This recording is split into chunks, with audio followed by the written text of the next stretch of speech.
नमस्कार, जय श्री कृष्ण। मैं जया गुप्ता। इस वीडियो में मैं भगवान बाके बिहारी जी की और उनके भक्त की कथा लेकर आई हूँ।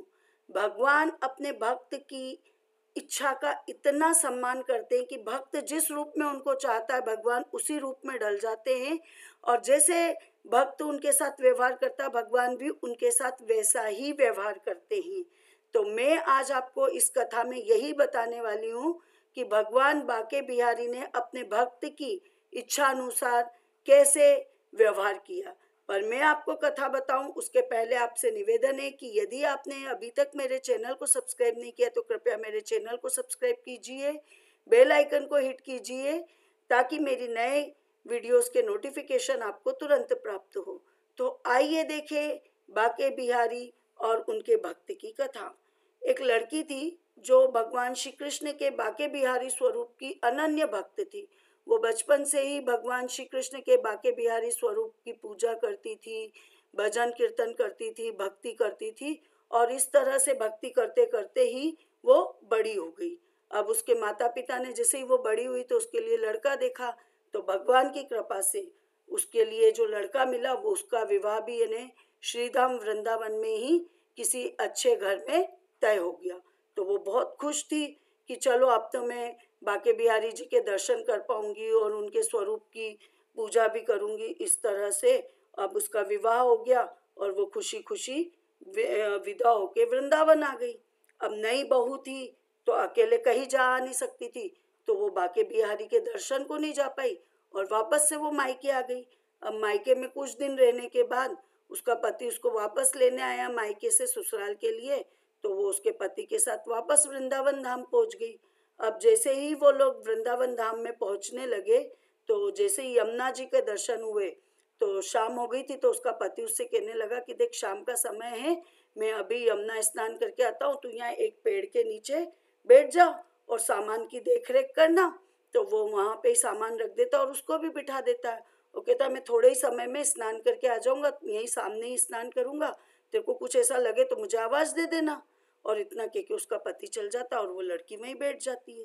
अब वो लड़की अकेली बैठी रहती है और चूंकि पुराना समय था तो घूंघट लेना होता था, तो उसका एक हाथ लंबा उसने घूंघट निकाल रखा था गांव में, और उसकी ससुराल है तो वहां पे घूंघट करना जरूरी, नहीं तो लोग देखेंगे तो उसका नाम रखेंगे। ये सोच के वो वहीं बैठे बैठे मन मन में विचार करने लगी कि देखो तो ठाकुर जी की मेरे पे कितनी कृपा है कि मैंने उनके जिस रूप को बचपन से भजा, उनकी कृपा से मेरा विवाह भी श्रीधाम वृंदावन में हो गया।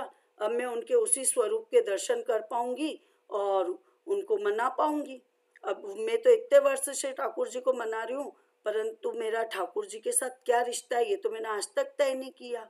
क्योंकि भगवान के जो भक्त होते हैं वो अपने ठाकुर जी से की एक स्वरूप की कल्पना करते हैं कि मेरे ठाकुर जी इस स्वरूप में बड़े हैं, बच्चे हैं, बुजुर्ग हैं, जो भी स्वरूप वो सोचते हो उस स्वरूप की कल्पना करते, उसी के अनुसार उनको नाम देते और उसी के अनुसार उनके साथ व्यवहार करते हैं। तो वो सोचती मैंने तो आज तक उनके साथ ऐसा कोई रिश्ता नहीं जोड़ा। फिर सोचती ठाकुर जी की क्या उम्र होगी मेरे ठाकुर जी की। फिर सोचती कि मेरे लगभग 15-16 वर्ष के होंगे, क्योंकि मेरे पति 20 वर्ष के हैं, तो ठाकुर जी उनसे थोड़े तो छोटे होंगे ही होंगे, इसलिए वो मेरे पति के छोटे भाई की तरह रहेंगे मेरे लिए और वो मेरे देवर कहलाएंगे। तो आज से ठाकुर जी मेरे देवर हुए, ऐसे वो सोचती रहती थी। और वो ठाकुर जी से नया संबंध जोड़ के देवर भाभी का, और मन ही मन बहुत खुश होती है, क्योंकि देवर भाभी का संबंध वैसे भी ससुराल में सबसे अच्छा रिश्ता होता है, क्योंकि भाभी अपने देवर को अपना सखा मानती, सारी बातें उनके साथ कर सकती। तो ऐसे ही वो भी सोचती कि अब मैं ठाकुर जी से सारी बातें कह पाऊंगी, और ठाकुर जी से कहती कि देखो ठाकुर जी, आज से मैं तुम्हारी भाभी और तुम मेरे देवर। अब वो समय आएगा कि जब तुम मुझे भाभी भाभी कह के पुकारोगे, ऐसे वो सोचती रहती। इतने में ही एक 14-15 वर्ष का बालक आता और उस लड़की से बोलता है भाभी भाभी।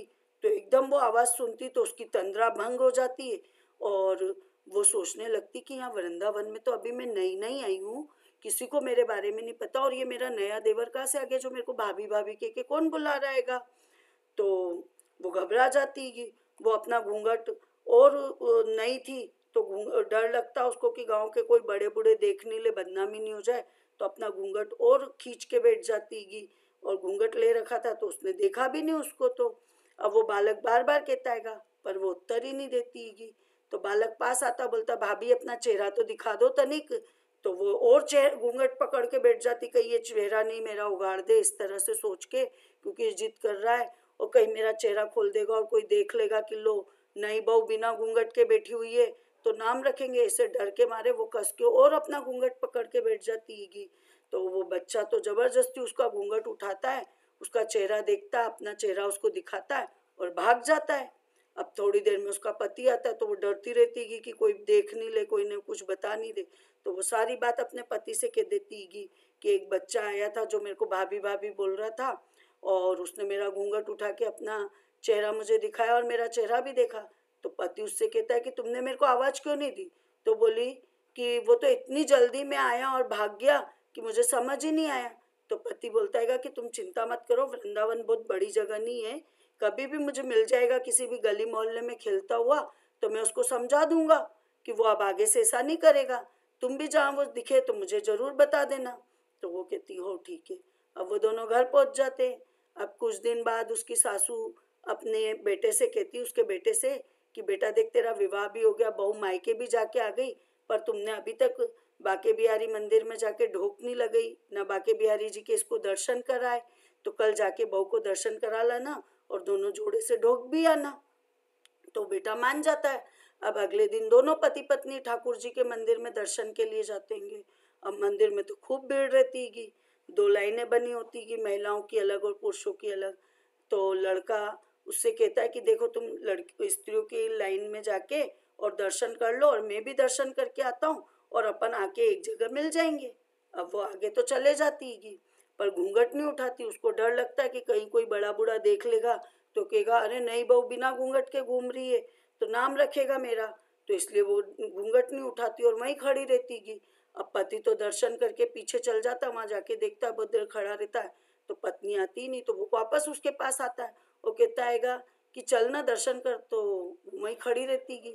तो वो उससे कहता अरे बावली, बिहारी जी के सामने तो घूंघट हटा, उनके सामने घूंघट काहे के नहीं खोल रही है?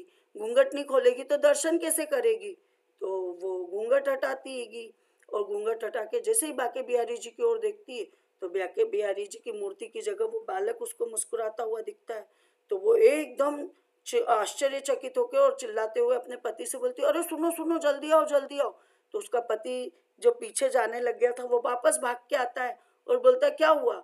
तो बोलती उस दिन जो लड़का मुझे भाभी भाभी के भागा था ना, वो लड़का मुझे मिल गया यहाँ पे। तो बोलता कहाँ है वो सब तरफ देखता है। तो वो ठाकुर जी की तरफ इशारा करके कहती देखो वो रहा आपके सामने ही तो है। तो वो भी देखता है।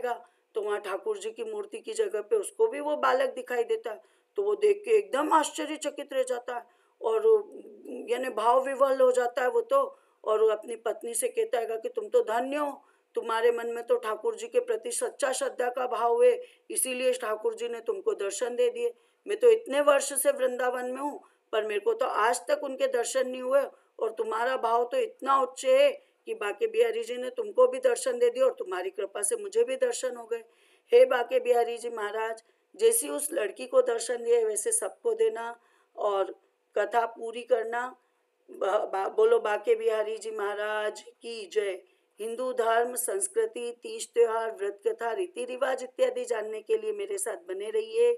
चैनल को सब्सक्राइब कीजिए, वीडियो को लाइक और शेयर कीजिए। जय श्री कृष्ण, धन्यवाद।